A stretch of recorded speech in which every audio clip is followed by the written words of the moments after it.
రైతు మిత్రులందరికీ నమస్తే. ముందుగా అందరికీ నూతన సంవత్సర శుభాకాంక్షలు. Welcome to crop stories. భారతదేశ వ్యవసాయ రంగం మరియు రబీ పంట సాగు గురించి ఈరోజు మాట్లాడుకుందాం.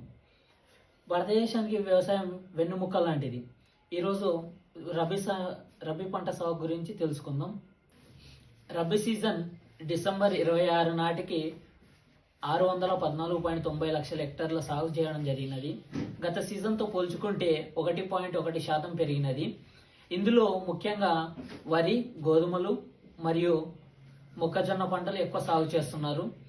ఈ సీజన్లో వచ్చేసి 14.90 లక్షల హెక్టార్లు వరి సాగు చేయడం జరిగినది. అలాగే గోధుమలు 322.60 లక్షల హెక్టార్లు సాగు చేస్తున్నారు. ఉత్పత్తి మరియు ఆర్థిక ప్రభావం ఎలా ఉండబోతుంది? ఈ సీజన్లో గవర్నమెంట్ ప్రొడక్షన్ టార్గెట్ వచ్చేసి 171 మిలియన్ టన్నులు. ఇందులో గోధుమలు 119 మిలియన్ టన్నులు పెట్టుకున్నది. అయితే విస్తీర్ణం పెరిగింది మరియు వాతావరణం అనుకూలిస్తే మంచి దిగుబడి వచ్చే అవకాశాలు ఎక్కువగా ఉన్నాయి. మార్కెట్ ధరలు ఎక్కువగా లేకపోతే రైతులకు లాభాలు ఉండకపోవచ్చు. వాతావరణం ఎలా ఉండబోతుంది? వాతావరణం పంట ఎదుగుదలకు చాలా అవసరం.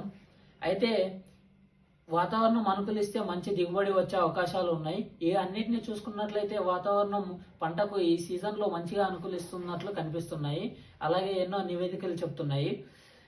అన్నిటిని చూసుకున్నట్లయితే ఈసారి రైతులకు మంచి దిగుబడి వచ్చే అవకాశాలు కనిపిస్తున్నాయి. ఇది ఇలా ఉండగా ప్రొడక్షన్ ఎక్కువ ఉంటే ఉత్పత్తి ఎక్కువ ఉండడం వలన ఎక్స్పోర్ట్స్ కూడా ఎక్కువ ఉండే అవకాశాలు కూడా కనిపిస్తున్నాయి. వీడియో నచ్చినట్లయితే లైక్, షేర్, సబ్స్క్రైబ్ చేయండి. అలాగే కామెంట్ కూడా చేయండి. జై హింద్, జై భారత్.